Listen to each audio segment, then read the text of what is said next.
Apa kabarnya sahabat-sahabat Nusantara dimanapun berada?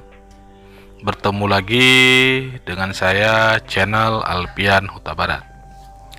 Assalamualaikum warahmatullahi wabarakatuh. Selamat malam, selamat pagi, selamat sore, dimanapun sahabat-sahabat Nusantara berada. Sehat selalu. Oke, hari ini kita ada dua materi ya, yaitu cerita dan juga nanti ada puisinya. Saya ingin sedikit bercerita tentang situasi dan kondisi dalam menyikapi keadaan kita setiap hari. Oke. Kenapa ya?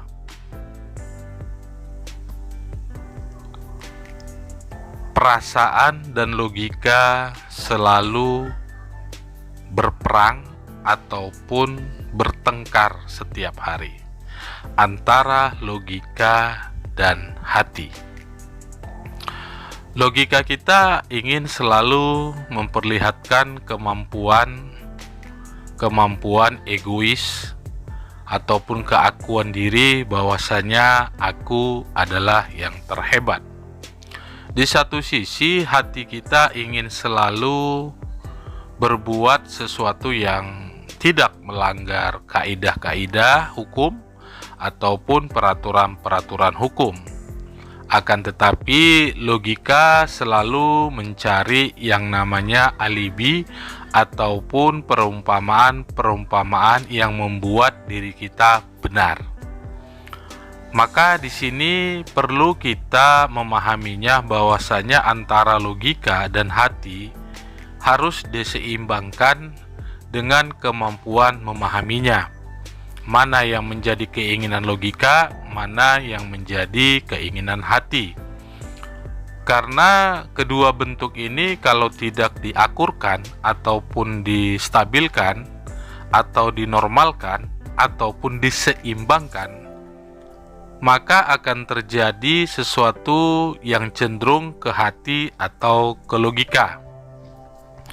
Memang keduanya sangat dibutuhkan dan diperlukan dalam kehidupan kita sehari-hari, baik itu dalam proses belajar mengajar, baik dalam proses riset, baik dalam penelitian, atau menentukan mengambil suatu keputusan dalam kehidupan kita sehari-hari.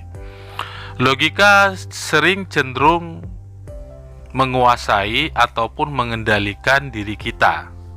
Maka logika ini perlu kita sedikit rem ataupun sedikit kita bentuk menjadi sesuatu yang akan mengerti maksud dan tujuan kita gitu. Artinya begini, maksud saya itu logika itu bisa nggak kita kendalikan. Nah, kira-kira seperti itu ya.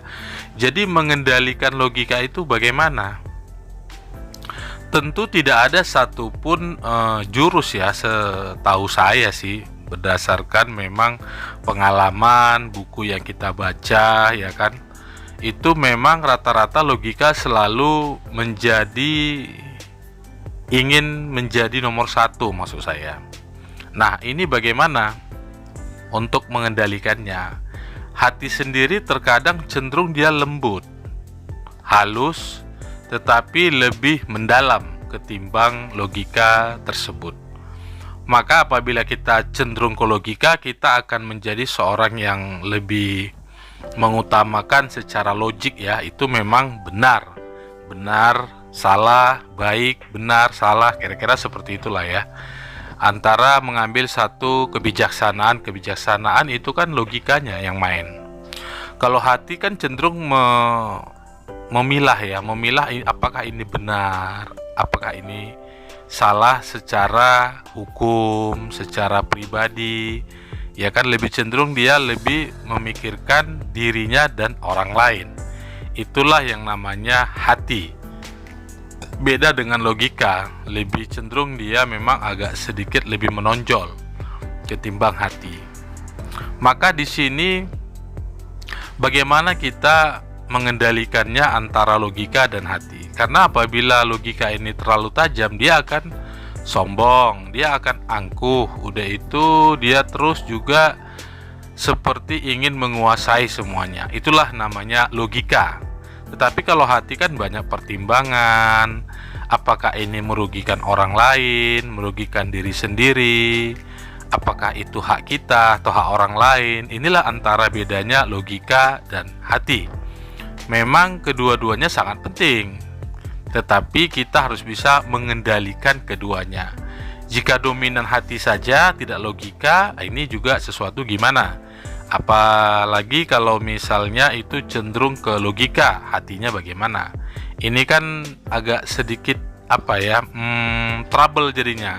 Maka dibutuhkan keseimbangan. Bagaimana kita menyeimbangkan antara logika dan hati kita? Banyak pelajaran, banyak mentor-mentor kita sudah memberikan pelajaran-pelajaran ya, baik dari segi ilmu pengetahuan ataupun disiplin ilmu, ya kan, berbagai macam ilmu juga udah banyak disiarkan ataupun di buku sudah banyak. Tentu teman-teman tinggal memilahnya saja atau mengupgrade skill kita masing-masing. Memang secara pribadi saya, kalau saya sih untuk menyeimbangkannya adalah tentu secara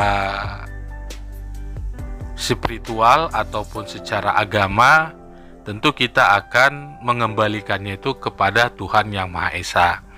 Jika di Muslim itu namanya Alhamdulillah, yaitu segala puji bagi Tuhan semesta alam. Inilah cenderung menundukkan antara hati dan juga pikiran. Kalau menurut pemahaman saya dari buku ataupun dari mentor-mentor kita, jadi saya menyimpulkannya itu seperti itulah dia. Jadi antara logika dengan hati kita dudukkan, misalnya Alhamdulillah, artinya itu apa? Segala puji bagi Tuhan semesta alam.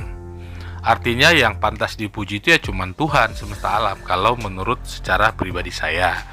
Kalau menurut secara pribadi teman-teman sekalian, silahkan bagaimana, boleh nanti di komentar kita diskusi ataupun dialog ya.